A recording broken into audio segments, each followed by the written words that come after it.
పులివెందుల నియోజకవర్గంలో జడ్పీటీసీ ఎలక్షన్లో హోరాహోరీగా జరిగినాయని చెప్పాలి. అయితే ఈ సాక్షి టీవీకి సంబంధించినటువంటి సాక్షి ఈశ్వర్ ఏం మాట్లాడుతున్నాడంటే, టీడీపీ పార్టీకి సంబంధించినటువంటి జెండా ఎట్టి పరిస్థితుల్లో పులివెందుల్లో ఎగిరే ప్రసక్తే లేదు, మళ్ళీ వైఎస్ఆర్సీపీ పార్టీ జెండానే ఎగరబోతా ఉంది అని చెప్పి మాట్లాడుతూ ఉన్నాడు.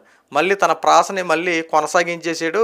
పాత రోజులు కనుక ఒకసారి గుర్తు చేసుకుంటే కరెక్ట్గా 2024 ఎలక్షన్లలో గెలుస్తాడని చెప్పి వైనాట్ 175 అని చెప్పి ఈ యొక్క సాక్షి ఈశ్వర్ సాక్షి ఛానల్ ఇచ్చినటువంటి ఓవర్ హైప్ కనుక ఒకసారి చూస్తే, ఏంటి సార్ 7వ తారీఖు ప్రమాణ స్వీకారం చాలా బాగుంటుందంట కదా, అందరూ వైజాగ్లో చేస్తే బీచ్ సమీపంలో చేస్తే బాగుంటుందని చెప్పి అంటున్నారు, అలాంటి ఏర్పాట్లు కూడా జరిగిపోతూ ఉన్నాయి, మళ్ళీ జగన్మోహన్ రెడ్డి హవా కొనసాగబోతుందంట కదా అని చెప్పి ఒక లెవెల్లో వేరే లెవెల్లో లేపాడు. కానీ ఎలక్షన్ రిజల్ట్ వచ్చేపాటికి ప్రతిపక్షం కూడా లేకుండా 11 సీట్లతో అత్యంత దారుణంగా వైఎస్ఆర్సీపీ పార్టీ ఓడిపోయింది.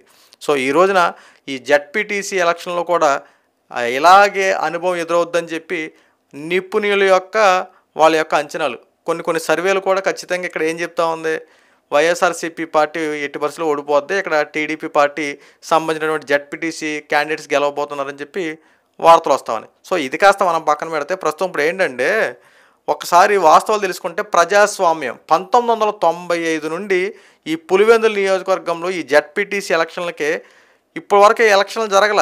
1995 నుండి ఇప్పటి వరకు అసలు పులివెందుల నియోజకవర్గంలో జడ్పీటీసీ ఎలక్షన్లు జరగలేదంటే నమ్ముతారా? నిజమే, ఇప్పటి వరకు అక్కడ జడ్పీటీసీ సంబంధించినటువంటి ఎలక్షన్లు జరగల. ఏకగ్రీవంగా యునానిమస్గా ప్రకటించేసేవాళ్ళు.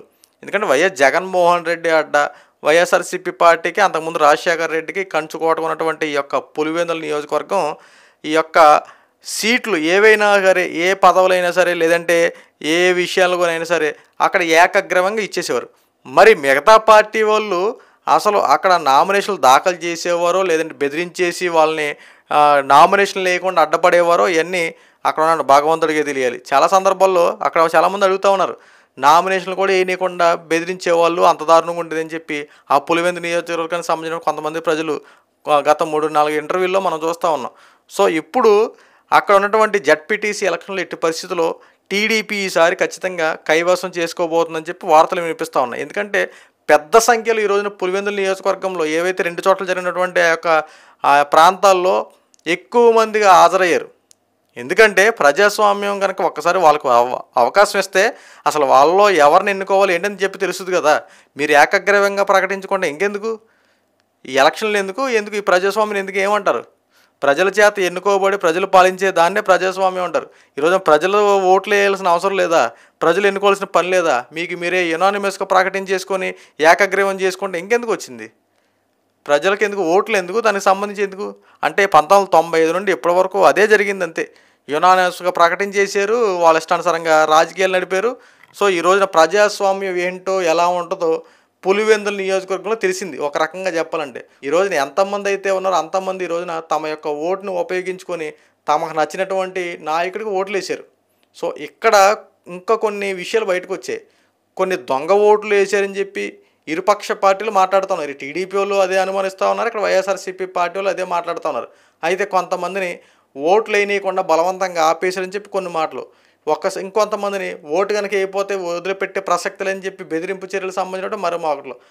ఇలాగ ఏదేమైనప్పటికీ పులివెందుల నియోజకవర్గంలో మాత్రం ప్రస్తుతం ఈ యొక్క యుద్ధ వాతావరణం నెలకొందని చెప్పాలి. ఎందుకంటే ఈ యొక్క ఎలక్షన్లో యావత్ రాష్ట్రం అంతా ఈరోజు పులివెందుల వైపు చూస్తుందంటే ఎంత ప్రతిష్టాత్మకంగా ఈ ఎలక్షన్లు ఉన్నాయి చూడండి. కేవలం జరిగేది జడ్పీటీసీ ఎన్నికలు, జడ్పీటీసీయే.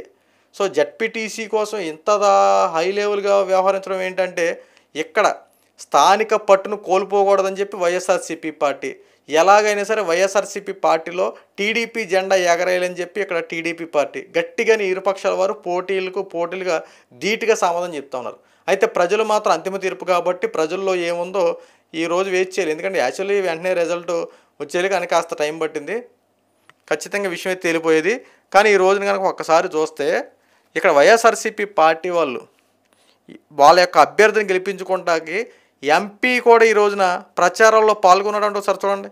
అవినేష్ రెడ్డి కూడా ప్రచారంలో పాల్గొని ఏకంగా మొత్తం ఇంటింటికి తిరిగి మా ఓటేయండి, అది చేయండి, ఇది చేయండి అని చెప్పి ఏదో మెయిన్ ఎలక్షన్‌లో జరుగుతున్నట్టు అంతలా ప్రచారం చేశారంటే ఒకసారి చూడండి. ఏ రేంజ్‌లో ఇక్కడ రాజకీయ సమీకరణాలు ఉన్నాయో. ఇక్కడ టీడీపీ పార్టీ వాళ్ళు కూడా అంతే. ఎమ్మెల్సీగా ఉన్నటువంటి బీటెక్ రవి, అలాగే బీటెక్ రవికి సంబంధించినటువంటి ఆళ్ళ వైఫ్ గారు పోటీ చేస్తా ఉన్నారు జెడ్పీటీసీకి. వాళ్ళని సపోర్ట్ చేసుకుంటూ టీడీపీ వాళ్ళు కూడా పెద్ద ఎత్తున ఎమ్మెల్యే క్యాడర్ నుంచి కూడా ఈ రోజున మొత్తం జోరుగా ప్రచారాలు సాగినాయి. కానీ ఫైనల్‌గా మాత్రం ప్రజలే అంతిమ తీర్పు. ఈ రోజున ప్రజల్లో ఉన్నటువంటి నానుడు ఏంటంటే ఖచ్చితంగా ప్రజాస్వామ్యంకి అవకాశం ఇస్తే ఏ రకంగా ఉంటుందంటే టీడీపీ పార్టీని గెలిపించుకుంటే ఏ రకంగా ఉంటుందో క్లారిఫికేషన్‌కి వచ్చారు. ఆల్రెడీ అక్కడ కొన్ని చోట్ల సర్వేలు కూడా నిర్వహించారు. ఎందుకంటే ఇప్పుడు కేకే సర్వే కానీ కొన్ని సర్వేలు కానీ మనం చూస్తూ ఉన్నాం. సో వాళ్ళు చెప్పినటువంటి విషయాలు ఏంటంటే ఖచ్చితంగా ఇక్కడ టీడీపీ పార్టీ గెలవబోతా ఉందని చెప్పి వాళ్ళు మాట్లాడుతూ ఉన్నారు. ఇక్కడ వైఎస్ఆర్సీపీ పార్టీ వాళ్ళకి భయం ఒకటేనండి. ఆల్రెడీ 11 సీట్లు వచ్చినాయి. కానీ జెడ్పీటీసీ ఎలక్షన్లు ఎందుకంత ప్రతిష్టాత్మకంగా తీసుకున్నారంటే అసలు స్థానికంగా ఉన్నటువంటి సొంత నియోజకవర్గాలు వైఎస్ఆర్సీపీ పార్టీకి కంచుకోటగా ఉన్నటువంటి ఈ యొక్క నియోజకవర్గంలో జెడ్పీటీసీని కూడా ఒకవేళ గెలిపించుకోకపోతే రేపు ఈ యొక్క పరిస్థితి రాబోయే ఎలక్షన్ల మీద దెబ్బ కొడద్దని చెప్పి వైఎస్ఆర్సీపీ పార్టీ వాళ్ళు చాలా కంటి మీద కొనుగు లేకుండా పెద్ద ఎత్తున కష్టపడ్డారు వాళ్ళు.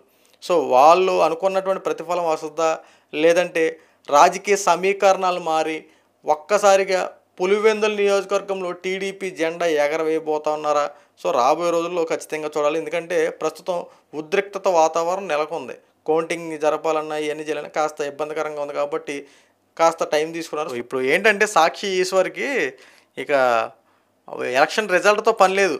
వైఎస్ఆర్సీపీ పార్టీ గెలిచేసింది, వైఎస్ఆర్సీపీ పార్టీది విజయం. రేపొద్దున్న జగన్మోహన్ రెడ్డి వాళ్ళందరూ పరామర్శించడానికి వెళ్తా ఉన్నాడు. వాళ్ళందరికీ హ్యాపీగా ఇలా చేయి ఊపుకుంటూ చెప్పడానికి వెళ్తా ఉన్నాడు. ఖచ్చితంగా జగన్మోహన్ రెడ్డి వెళ్ళి వాళ్ళందరికీ ఒకసారి పరామర్శించి వాళ్ళకి హ్యాట్స్ ఆఫ్ చెప్పి కంగ్రాచులేషన్ చెప్పి వస్తాడు. మీరందరూ వెయిట్ చేయండి, జగన్ అన్న పొరుగు నిలబెట్టారని చెప్పి ఈ యొక్క సాక్షి ఈశ్వర్ మళ్ళీ తన యొక్క ప్రాసలతో ఆకాశానికి హద్దుగా జగన్మోహన్ రెడ్డిని జాకీలు పెట్టి రేపడం కోసం విశ్వ ప్రయత్నాలు చేస్తూ ఉన్నాడు. సో ప్రజల యొక్క నిర్ణయం ఏ రకంగా ఉంది, ప్రజలు ప్రజాస్వామ్యం ఉంటే ఎలా ఉంటుందో కోరుకున్నారో, లేదంటే ఏకగ్రీవంగా ఉంటే బాగుంటుందని చెప్పి కోరుకున్నారో క్లారిఫికేషన్ అయిపోద్ది.